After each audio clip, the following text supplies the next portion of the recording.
Patch 10.11 brings a new Runescape event, tons of game-changing buffs to underperformers, and much more. Here's your quick patch day breakdown of everything you need to know. First up, this patch will be a shorter cycle of only 3 weeks instead of 4, but with no bonus update. Instead of 2 weeks, bonus update, another 2 weeks, next patch. It's simply 3 weeks until 10.12 drops, just so you know and don't get confused when there's no bonus update. But jumping into the actual patch, first up as always we have the new skins. The Runescape Returns event brings 3 new skins for the crossover: Sandwich Lady Amaterasu, General Grado Yumiya, and Blackplate Bologna. The Odyssey continues this patch too with 3 new skins: Infernal Warden Chiron, Plague Minister Set, and Carnage Sobek. Galactic Gentleman Yu Huang is in the Mr. Cosmic chest, and Dark Messenger Najah is in the Dark Times chest. And finally, Devil Tamer Loki will be available for free to everyone who plays 10 games on this patch. Moving into the balance section though, firstly, the Conquest Titan has reduced power and splash damage radius on his attacks. This aims to end games faster as matches have been dragging on a lot for many months now. For item balance, first up we have Demon Blade, which gets 5 more power and 5% more attack speed. A small buff, but this item was already just outside of the meta for crit builds in my opinion, so it might be worth a pick up now. Eldritch Dagger's Ward Vision and Protection boost now last 20 seconds instead of 10 seconds. A big change, but the item is still a bit strange to use, so who knows if it will see any play.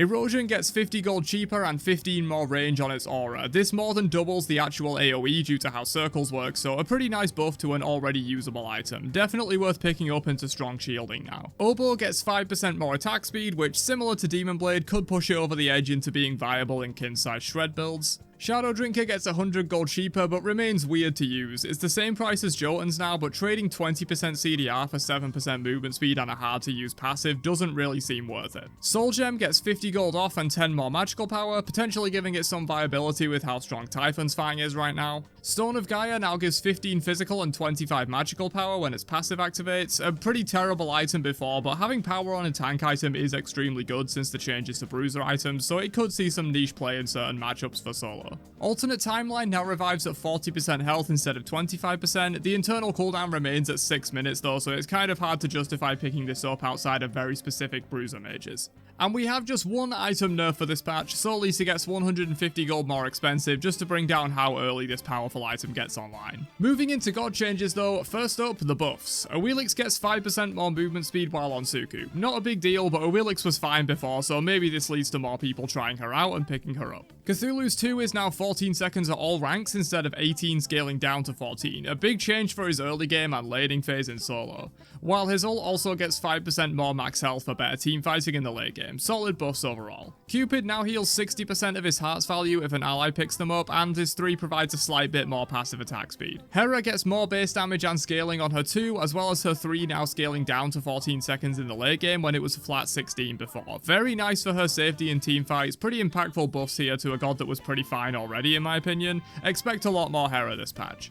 Hunbats gets more MP5 to catch him up to modern designs in terms of base stats, as well as a reduced cooldown on his jump in the early game but the same late game, and his ult now deals a flat 50 damage per tick at all ranks instead of scaling up. Pretty big for the monkey. Ishel gets more range and projectile speed on her enhanced basic attack and 15% damage mitigation while channeling her ultimate. Kukulkan now gets slow immunity for the entire duration of his 2 instead of just cleansing them at the start. Huge for his safety in team fights, and slightly more scaling per tick on his tornado as well. Maui's self-slow while pulling enemies in with his 1 has been reduced dramatically from 80% to 50%, effectively increasing the distance he can pull an enemy out of position.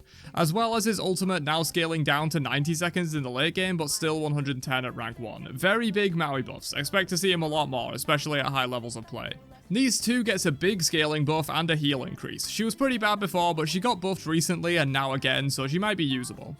Osiris gets more buffs after his spicy changes failed to bring him into the meta. His 1 now does 75% damage to PvE targets, which is amazing for wave clear, totem, and silver buff pressure, all that kind of stuff. His tether gets 1 second off the cooldown, and his ultimate now applies 20% negative CDR to God's hit for the 5-second duration.